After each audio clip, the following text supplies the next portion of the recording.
Movie iron बिन jeep. मैं Korean cinema का fan नहीं हूँ, लेकिन कभी वैसे ही मिजाज बदलने के लिए देख लेता हूँ। ज़्यादा उम्मीदें इस मूवी से भी नहीं थी, लेकिन जैसे जैसे मूवी आगे बढ़ती जाती है, हैरत कदे खुलते जाते हैं। ड्रामा से रोमांस में बदलती है, रोमांस से ट्रेजेडी, फिर थ्रिल और सस्पेंस से होती हुई रूहानियत शायद की तरफ चली जाती है, और नाज़िर सोचता रह जाता है कि तख्लीक़कार मूवी का हमारे दिमागों से खेल गया है या खुद को किसी खेल का हिस्सा साबित करने पर तुला है।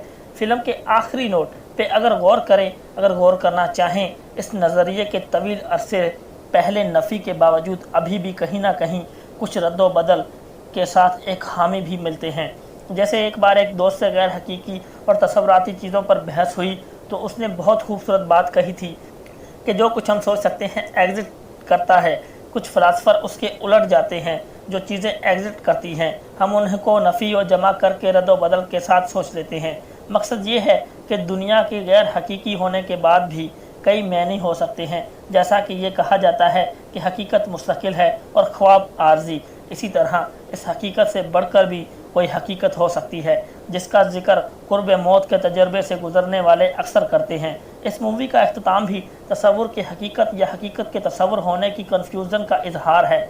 वैसे इसे मोहब्बत के आला दर्जे से भी मंसूब किया जा सकता है, लेकिन मैं इस तरफ नहीं जाऊंगा। कहानी एक खूबसूरत खामोश लड़के की है, जिसकी खामोशी और दरबदरी आज़ादी के अजीम तसव्वुर को एहसासात की सूरत नाज़िर के अंदर उतारती है।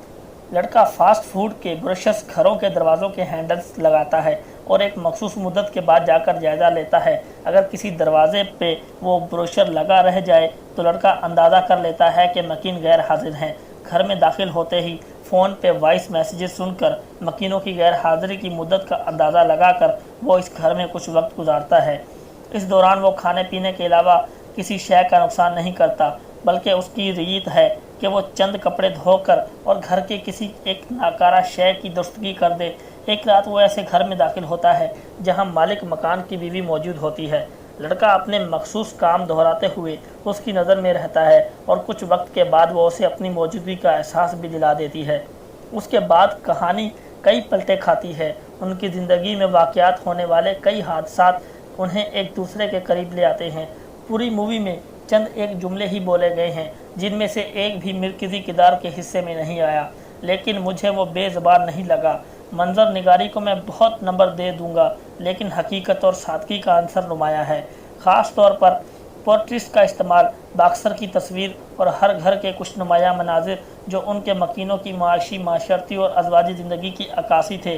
किरदार निगारी और दोनों किरदारों की खामोशी अदाकारी को कई नंबर मिलने चाहिए। दोनों किरदारों की हम आहंगी और लड़के की ज़ात पर असरारियत, सबसे बढ़कर फ़िल्म का इख्तिताम जो किसी हद तक तस्वुराती है, लेकिन अगर गहराई से देखा जाए तो हकीकत से बढ़कर हकीकत की एक सूरत भी हो सकता है। मालूमाती टीवी के साथ रजब अक्कास को दीजिए इजाज़त। अल्लाह हाफ़िज़।